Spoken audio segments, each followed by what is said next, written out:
Hey folks, I'm Bugs and you're the internet. Last time, I went over the plot of the long-running but lost to time Kingdom Hearts mobile game Union Cross. However, as I had alluded to, it would eventually get a second mode with its own story, but that's not important right now. There is an entire second game baked in. Dark Road, the second half, follows the story of Xehanort and how he becomes the series' first main villain. Now, this story it's a bit lopsided. It's very short due to the nature of its release, the whole final installment being the closure of the app and all. I'll skip ahead a little bit just to confirm some of the stuff that just brought in throughout random flash forwards in this game, but Vanitas is in fact the remaining darkness that possessed Ventus. Either way, here we go.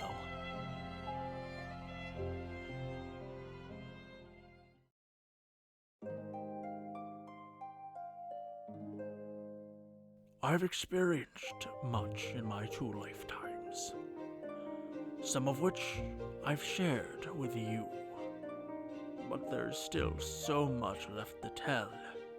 Perhaps it's time. In my first life, there was a manuscript that detailed the future, the Book of Prophecies.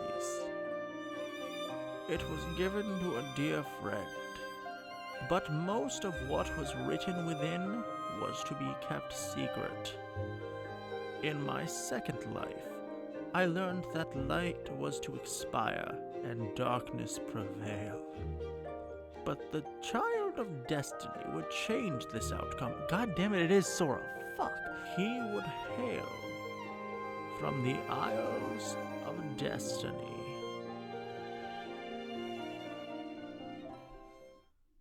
Chapter 1. Stepping Out. We begin where we left off, from the perspective of a child, Xehanort. He dreams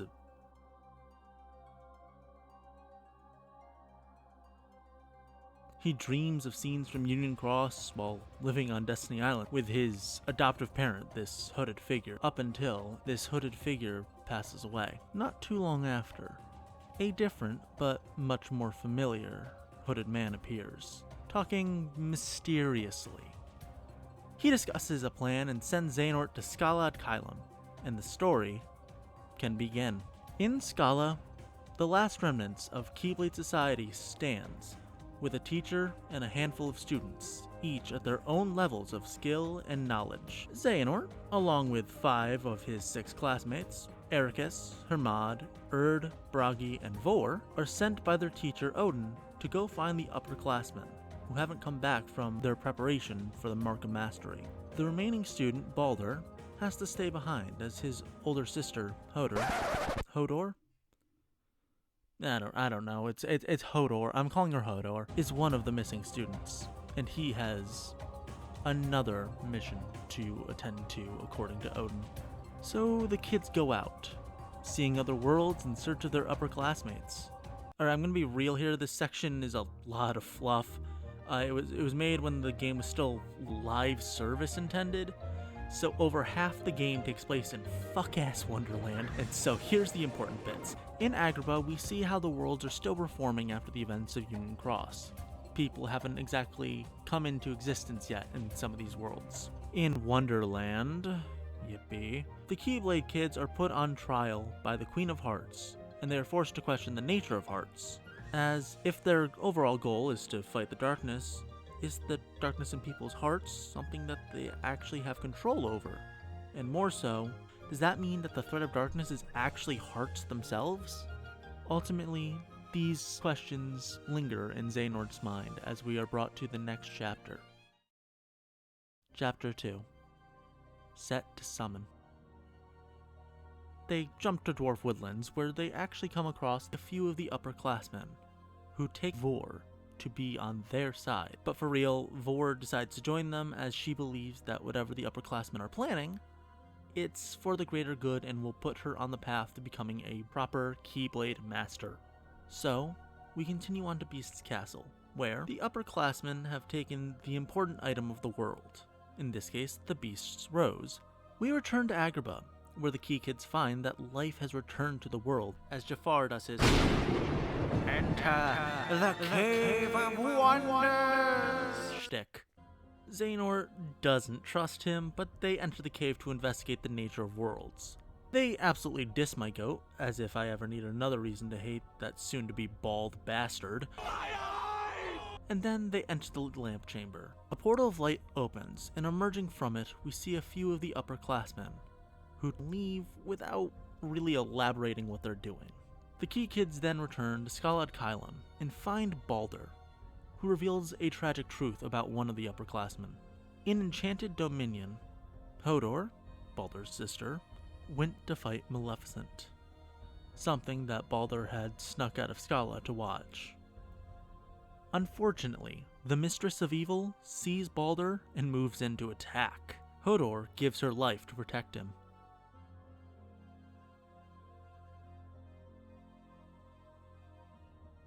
Of course, there's more students still unaccounted for, so they decide to go to the underworld to investigate. Chapter 3. Hell and Back. The crew land in Olympus, obviously quite far from the underworld, ending up having to make a deal with the man himself, Hades. Unfortunately, while Hades gets them into the underworld, not all of them will be able to come back, a rule that he put in place after the deal was made, and a rule that they immediately try to spit in the face of, prompting Hades to sic Cerberus after them. They battle off the dog, but Bragi and Balder stay behind to keep the Death Hound at bay. Their fate will be revealed later. Before they leave, Xehanort, Ericus, Hermod, and Erd come across the other missing upperclassmen. They're dead. You are dead! They died fighting Maleficent, but their story weirdly doesn't include Balder. Instead, they too are killed by Maleficent. Finally, with the full story, they get ready to leave. Hades, however, has other plans. He attempts to stop them personally. However, a dark corridor rips open and drags the four kids in. Hades turns to see the one who opened this dark corridor, and sees someone that he seems to know. However, we fade out before we're able to see who it is. In the realm between, the students find themselves separated. Each of them quickly don their Keyblade armor and attempt to find their way back to the light. Unfortunately, someone appears and strikes down Hermod and Erd. Meanwhile, Odin appears just in time to save young Xehanort and Ericus, and after giving them time to recover, the two inform Odin of the upperclassmen's plans. Now, what the plan is simple. The remaining upperclassmen are trying to summon Kingdom Hearts, but they don't know how, hence the stealing random objects. Once Kingdom Hearts is summoned, they can rid the world of the darkness that lies in the hearts of all people that hold power, like the Queen of Hearts and Maleficent. The plan sounds a little familiar, don't it? Alongside that, they also hope that it would bring back their lost friends. However, their story is not done yet, as we go to Chapter 4. Darkness Revealed. Xehanort and Ericus sit in the classroom, feeling defeated, when chaos erupts. Scala is under attack from mysterious darkness, and though they were told to stay put, the pair decide to help where they can. They eventually come across Vor and the upperclassmen, the ones left alive. The one attacking is revealed and attacks the group of Keyblade wielders. Unfortunately, evidently the word of this video, as you can kinda tell, Jesus Christ, I used that word way too much. This battle left only Xehanort and Ericus to deal with the real threat behind all of this, Balder. It seems that he's been possessed by darkness, Shade style, and it seems this darkness killed his sister and used his body to kill the upperclassmen that went to help. It then shaved down Balder's will and heart until it just completely overtook him. His plan is to purge the world and rebuild it with darkness by summoning Kingdom Hearts himself. His plan to do this is by killing 13 lights, because of course there's 13! After the upperclassmen ultimately gave up that goal off screen. Yeah, you can really feel how rushed the story is around this section. Here we find ourselves in the final battle. The two take on Balder alone, attempting everything to hold him back. At the end of the fight, Xehanort gets isolated in a bubble of darkness. Only him and Balder are able to talk to each other. A conversation between Balder and himself on his beliefs of light and dark occur. Xehanort tries to fight it, but he feels the pull of darkness, the sadness of losing his friends, and his dark outlook on what he saw in his premature journey. Ultimately, the idea is proposed that everyone is a binary. Either they have darkness in their heart, or they don't. Not even the lingering heart of Baldur's sister could pull this darkness away. If it wasn't for Odin, Xehanort would have been lost as well. Baldur is defeated, but what now? Only 2 students remain, 3 people alive in the entirety of Scala Caelum. This brings us to Chapter 5, Mistake of Mastery. What happens in this chapter is spread throughout multiple years after this horrible battle.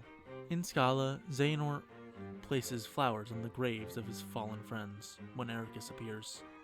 They joke at each other about chess, trying to avoid the fact that they are surrounded by the graves of every single Keyblade wielder who has died. The dark truth can't be hidden for long, though, and the elephant in the room is acknowledged. With them being the last students alive, Ericus and Xehanort will be going through their Mark of Mastery exam early, and Odin will retire to some random world. Much like the upperclassmen, prior to their exam, they will go out and explore the worlds to get a better understanding of light and darkness. However, Xehanort's travels will lead him down a very, very dark road. No, we do not need the rim shot. Put the drumstick down! Xehanort allows his curiosity to get the best of him, and chooses to explore the realm between without wearing his armor. He would have died if not for the Master of Masters appearing and dragging him to the Keyblade graveyard. They talk. It's the Remind conversation. If you've seen the Remind cutscene, it's the same thing. There's a little bit beforehand, but it's just all like a prelude to the exact same cutscene. It's a whole thing. It makes sense. It puts the cutscene into more context, but you don't really need to hear me recite it. Ultimately, though, that conversation leads Xehanort to reflect on his journey, how he's gotten up to this point.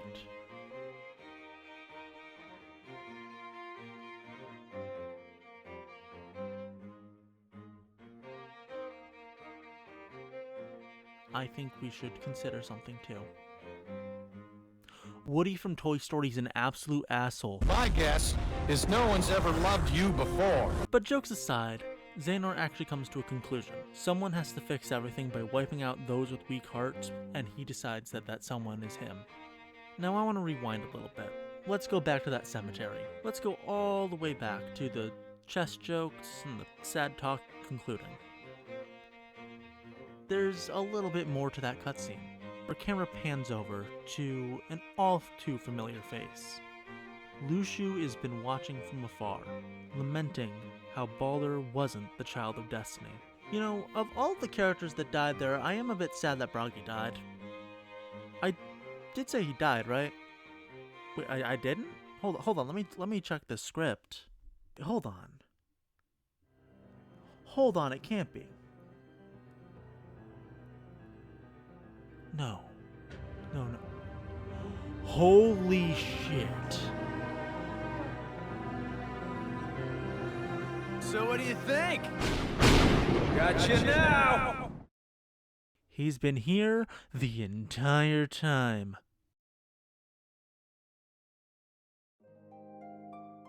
I've experienced much in my 2 lifetimes, some of which I've shared with you, but still there's so much left to tell. Perhaps it is time. In my first life, there was a manuscript that detailed the future, the Book of Prophecies. It was given to a dear friend. But most of what was written within was to be kept secret. In my second life, I learned that light was to expire and darkness prevail. But that the child of destiny would change that outcome. They would have the ability to feel, share, and embrace what others felt in their hearts, and even connect their heart with another to become one. He would hail from the Isles of Destiny.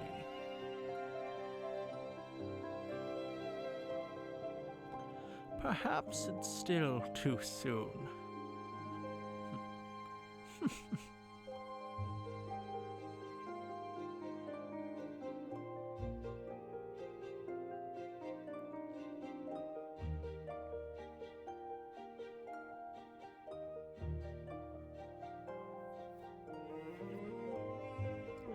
The end of my time has come. You will leave the Destiny Island soon and embark on a journey in which you may encounter many people. Your childhood dreams are precious memories I still hold dear.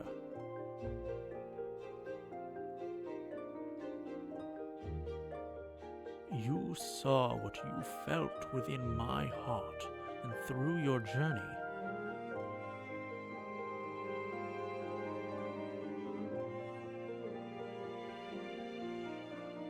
you will connect with many others the same way you did with me.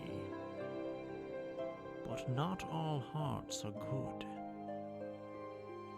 Some may poison yours and move you to feel fear and hatred, hurt and rage, even the torment of loved ones lost. You will be tested by darkness time and time again, but you still must press on.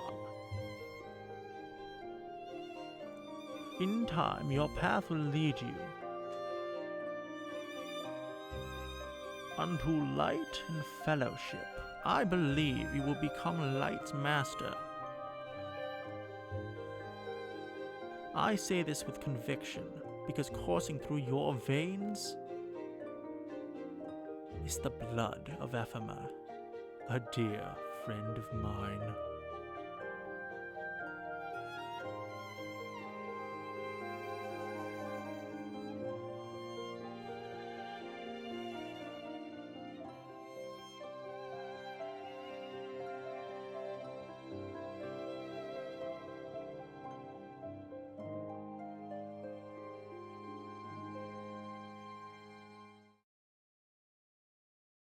And yeah, that's that. If you enjoyed the video, like, subscribe, all that normal stuff, comment, tell me if I messed anything up. I know there's some debate over if there's like a third Xehanort out there or something like that. I didn't want to get into that whole ordeal. Basically, I just had fun making this video, and I'm intending to make a lot more videos now that I'm actually free. So yeah, look forward to that. I'm going to be shaking up the channel a little bit, making a lot of content. I'm pretty much me working every day on videos now. So enjoy. So yeah, have fun. Thank you guys for watching.